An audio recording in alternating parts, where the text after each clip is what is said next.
Good afternoon. I would like to, first of all, welcome you to this panel session with very distinguished guests. We don't have, of course, too much time, so I think we will jump into the subject right away. I will introduce the panelists, one after the other, when they will be speaking. And the first speaker is actually Jean-François Clairoy. Maybe you can't see it from the room, but he has 3 patches on his suit. And obviously, if there's one astronaut in the panel, it's not me. So Jean-François is a veteran astronaut from ESA. He has done 3 flights, and one was repair of the Hubble telescope. So I think he is well suited to answer some of our burning questions. Now, the first question I would have to Jean-François is very simple. We have seen in the past weeks or even months, you know, the suborbital flights and the space tourism, even with orbital flights now. And of course, there are either people who are enthusiastic about it or others who have some, let's say, criticism or, some issues with this. For example, I'm simplifying, people can say, you know, these rich people, they pollute the atmosphere, so to say, by having a fun ride because they are quite rich. So what would be your counter arguments to these kind of things we hear here and there, also in the press? Well, I think it's a fact that when you fly in space, you produce greenhouse gas effect gas, but it's those flights will remain seldom, rare. I knew the few billionaires who paid the flight in the 2000s on board the Soyuz. They are all entrepreneurs. They are all super ambassadors of planet Earth. Since they flew in space, this is the first thing they talk about when they talk about their space flight. And I like to remind that in astronautics in general and human space flight in particular, when they buy a ticket, 30, 40 millions, I don't know, 90% goes into salaries of people. So they contribute to create jobs of high added value.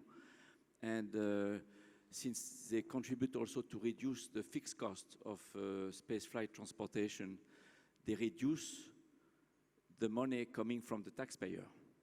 So indirectly, they contribute to allow government and agencies to do more. At the very small level of our zero-G flight in Bordeaux, all our private flights paid by individual customers, 5,000 euros, the pure margin is about 30%, and it's all given back to space agencies to fly more payloads. So at a bigger scale, I would say it's something similar.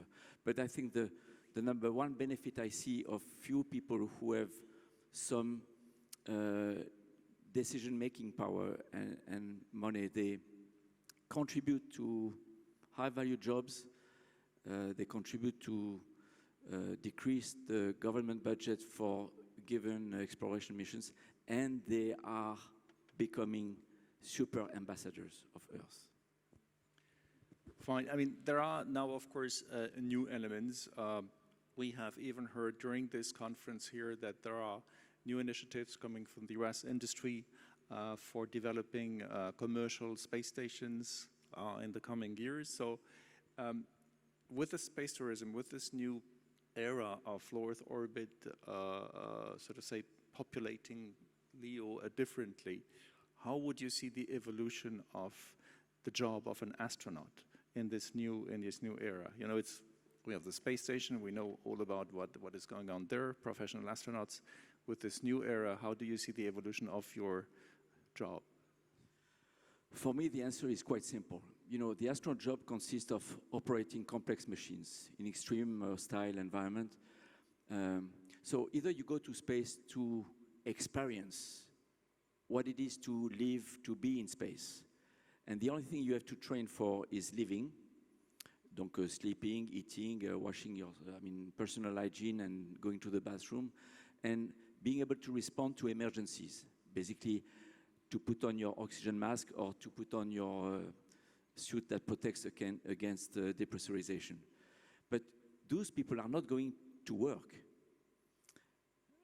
professional astronauts are going to space to work, and that's why the selection process and the training is tough.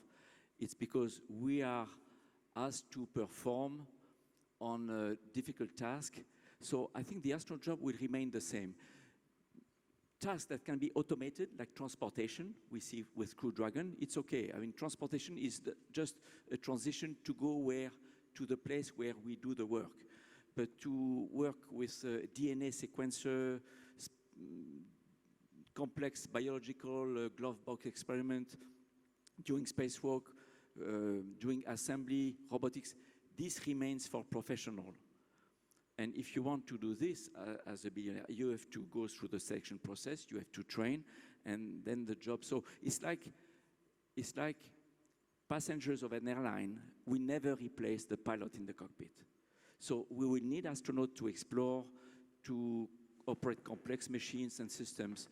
But if besides some people have the money and the boldness to sit on top of a rocket, to go and explore space for their own experience, that's okay. And sometimes they will need professionals with them. Thank you. I think that was very straightforward and very clear. I mean, you have been an ESA astronaut. We have now Thomas Pesquet, another ESA astronaut, currently commander of the space station.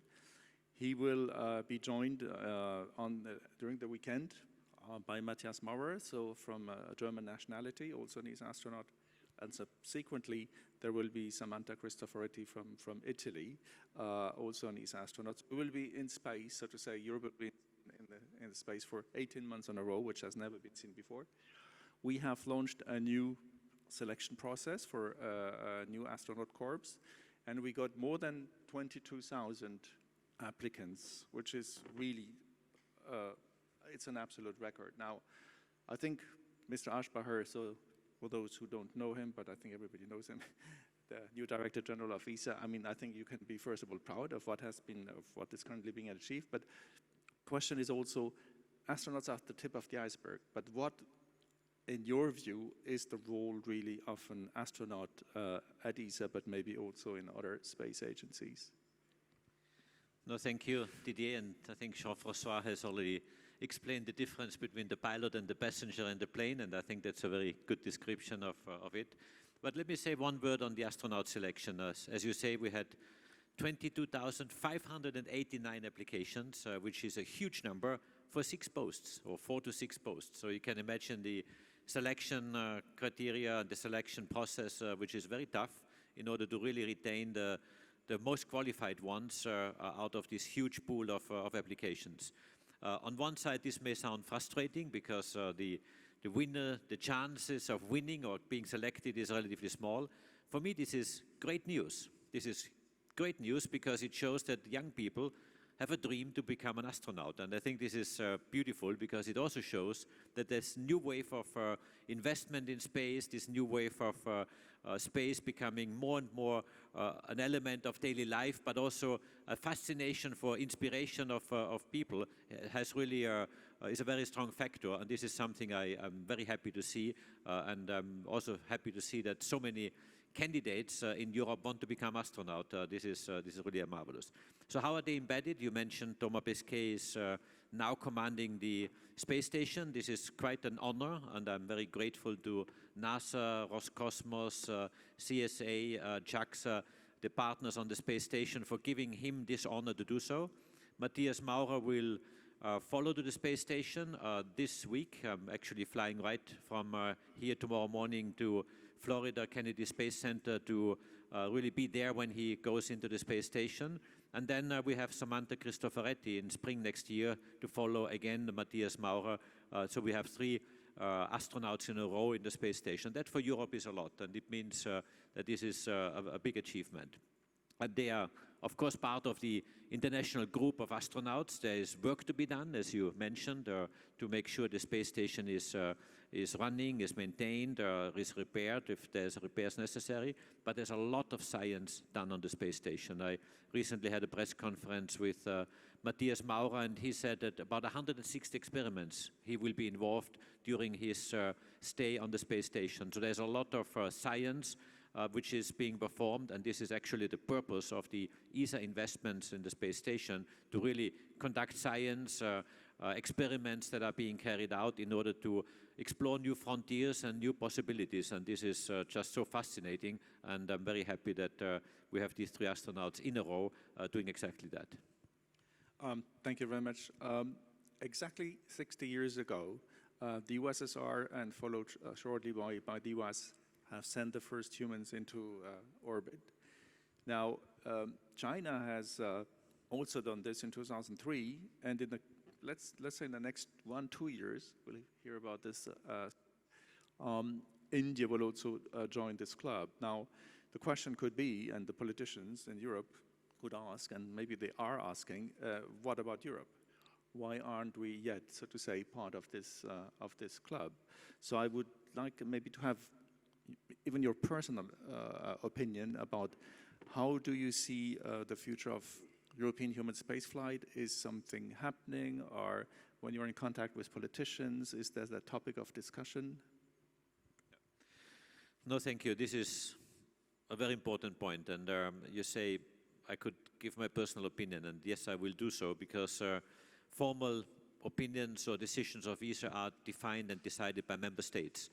What we do as ESA is we prepare proposals to our member states, and the member states will approve the programs, and then we implement these programs according to the negotiations and discussions we have with the member states. So whether or not elements are there that prepare us for human spaceflight, this depends really on decisions by member states. But let me step back from the procedural aspects for a moment and really give you a perspective which I have. When I started the job as DG of ESA only a couple of months ago, I was putting a document on the table called Agenda 2025, which is a document that is not only my own personal ambition or expression of what we want to do, but it is a reflected document with our member states and, of course, with the workforce in-house, but also other partners, the European Commission, industry, and other partners. And this document says that Europe needs to increase its ambition in space, in general, because so much is going on. You just look outside the halls here, in the exhibition halls, you read the news, you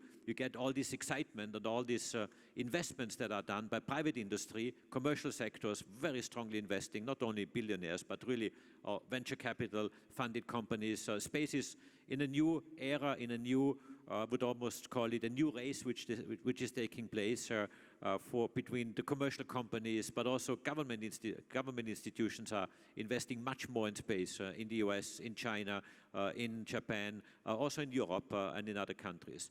But what I see is that we really need to catch up in some domains, and we really need to intensify this investment. And for me, human exploration, not only transportation, but exploration is a very important aspect to create this awareness and to ensure that Europe is at least ensuring and having all the possibilities to have its own means of exploring space at large. And what do I mean with this? And allow me to step back for a moment, 500 years in the history. 500 years ago, roughly, the US America at the time, were discovered as a new continent.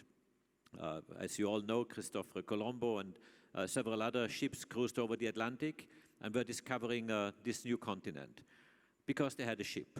Imagine now, today, or in 10 years from now, the moon will become a new land, a new extension of our planet Earth. Certainly there will be an economy that is being built up, there will be resources that are being gained, there's a new land that is being occupied with a new economy which will be created around the moon and on the moon. And this will happen with or without us participating. So the big question is, does Europe want to have a ship to go there? If you put yourself again 500 years back, we would at the moment have a conscious decision that we are not building a ship to go to explore America. And I think everyone would say this would be a big mistake because we would miss out on big opportunities. So if you come back into the current time and future again, yes, I think Europe needs to participate in this exploration to go to the moon and beyond eventually, and we need to have the means to do that. Otherwise, if you're not part of this transport or these opportunities, you will lose out in the next decade or decades big time, and this Europe, with its size of the economy, with its political status, cannot afford. So my answer is clear: yes, Europe should invest in these opportunities. So at least there is someone very enthusiastic here. No, I mean Jean-François. So, Mr. Somana, I think you could speak in general, so to say, for your country, India. So India is being the next, so to say, power, space power, entering into this small club of countries who are able to send people into space. I have a very simple question here. What is and what was the motivation of India to get into this human man program? First of all, let me thank you for being in this panel. To your question, the simplest answer is it's just a question of evolution.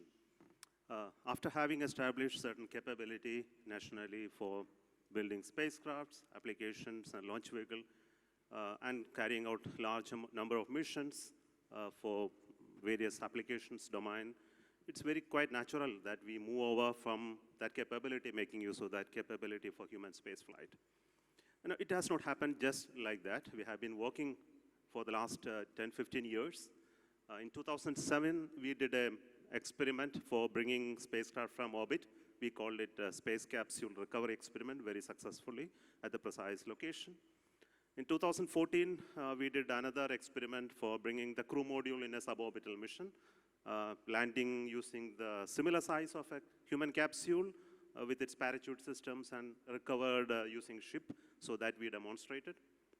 In 2018, we did another experiment for emergency escape, that's called crew escape system propulsion demonstration for a launch pad abort in 2018. But we were not having the rocket which was required to do the human spaceflight mission, and we were waiting for it. And our GSLA Mark III came about, and it did its successful series of missions. So with that confidence, we were ready for a human spaceflight mission and proposed it, and government did approve, and then we are going ahead.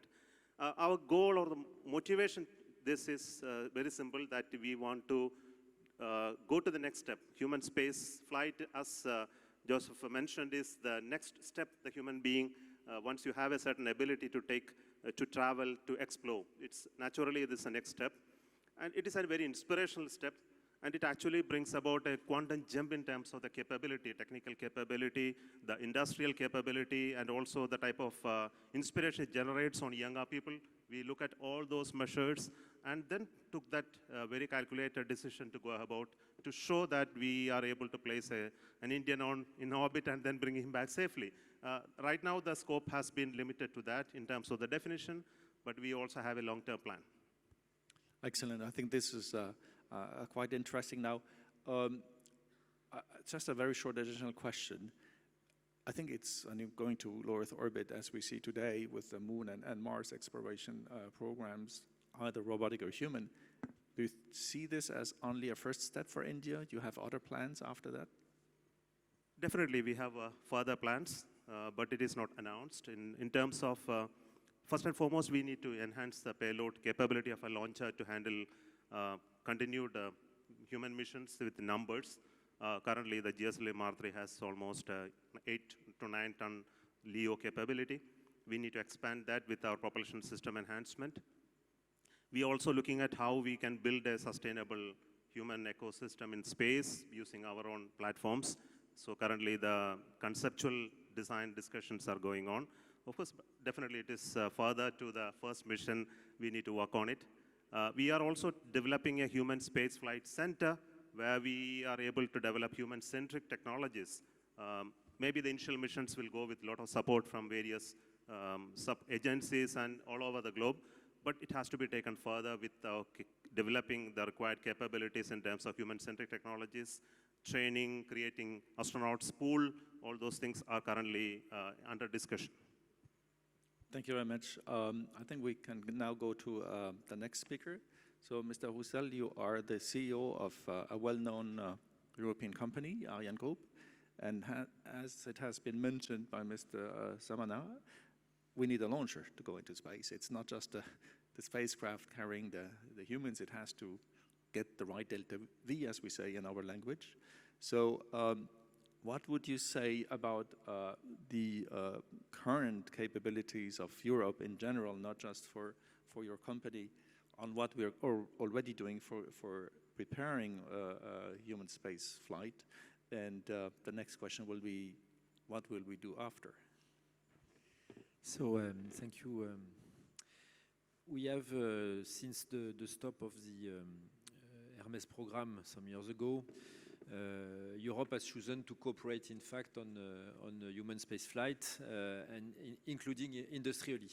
And there has been a lot of experience, and I think we have most of the technologies available in Europe across the different industrialists in the different countries.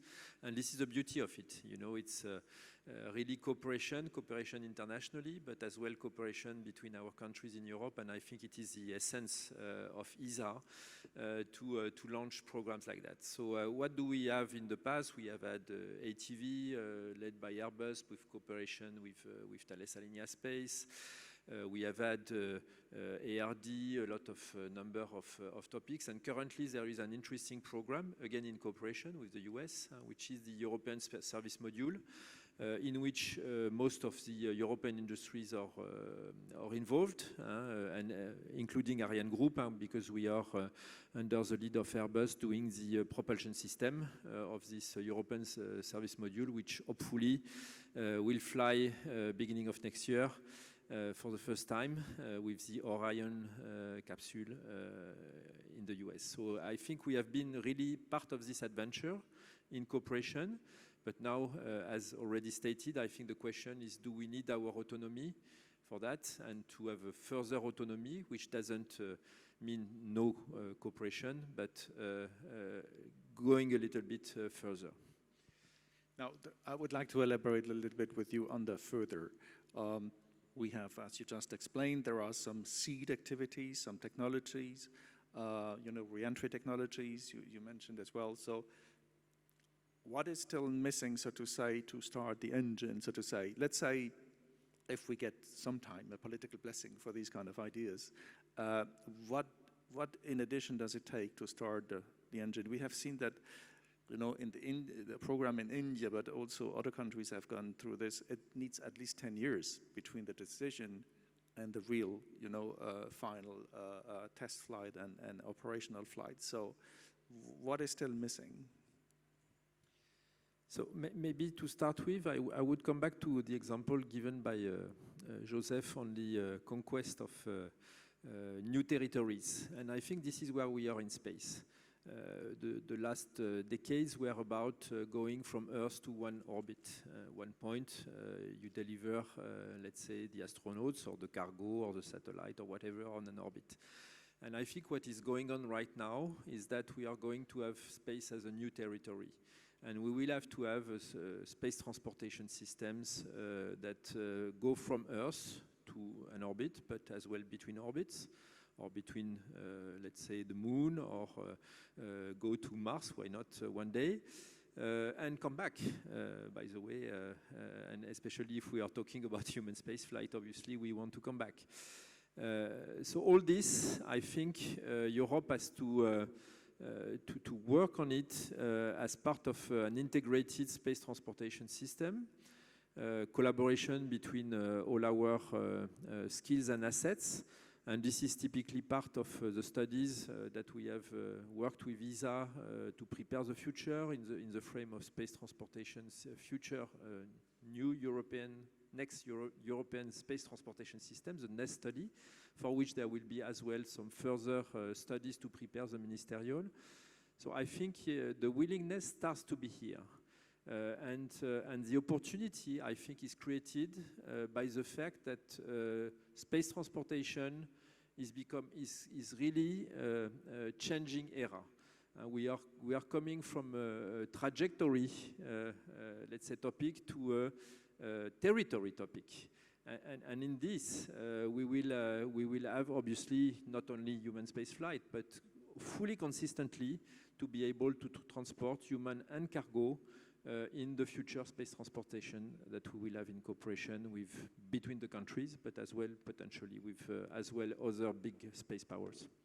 Good. So I understand that industry is ready, and we have the right means in Europe to achieve this. Now, maybe going back to Mr. Aschbacher about this, maybe a little bit summing up of what you have heard. And, you know, the US is leading currently activities for services and commercial aspect of access to space, be it for cargo, for crew transportation, even for the moon landing. Now, how do you see, if we would go ahead in this direction, would you see more a governmental type of activity or a service-based activity, a mix? And what in your mind is this LEO and maybe even future moon, LEO moon economy, in your opinion?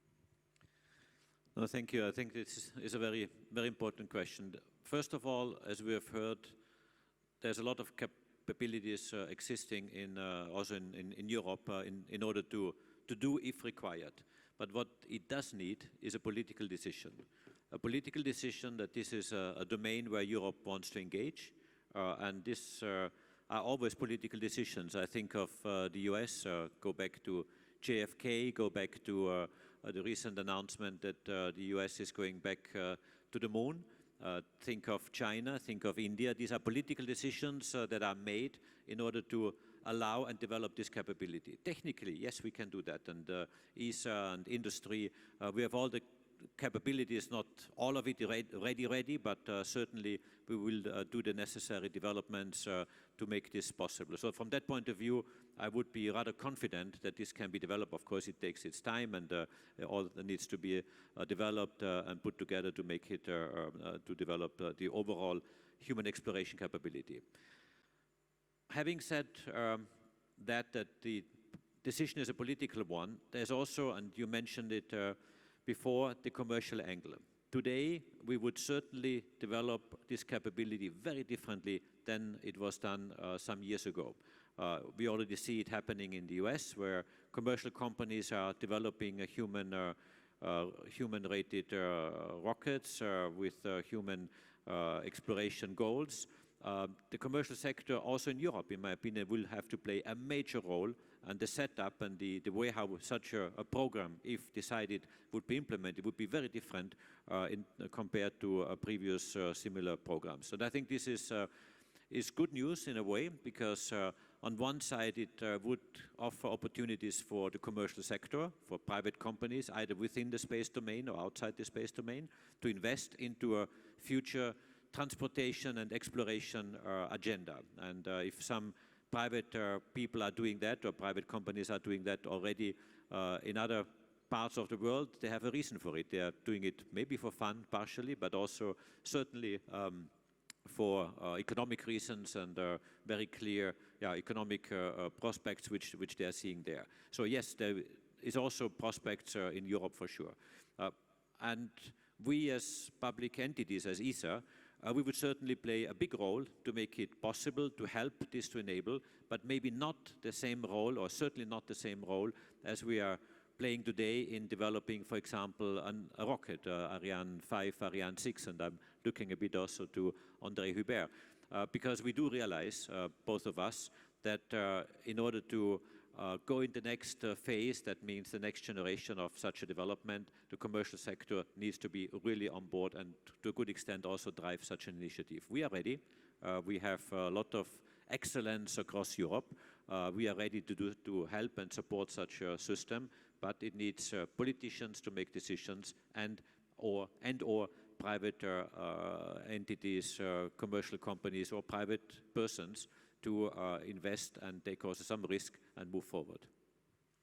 Thank you very much. We have exactly 1 minute left. I think what I would like to do is, Jean-François, you heard what has been said, and maybe I would like to have your last very quick word about your feelings now after this all European positive astronauts messages. dream of lifting off in a European capsule on top of a European rocket from a European spaceport, and wish Europe to live long and prosper in space. Very good. So we are actually 30 seconds ahead, which is quite a good achievement. Thank you very much. So we had a good liftoff and we have a good landing. Thank you for being part of this panel, and thank you for the public to come numerous here and listen to what we had to say about maybe possible future human access to space in Europe. Thank you very much.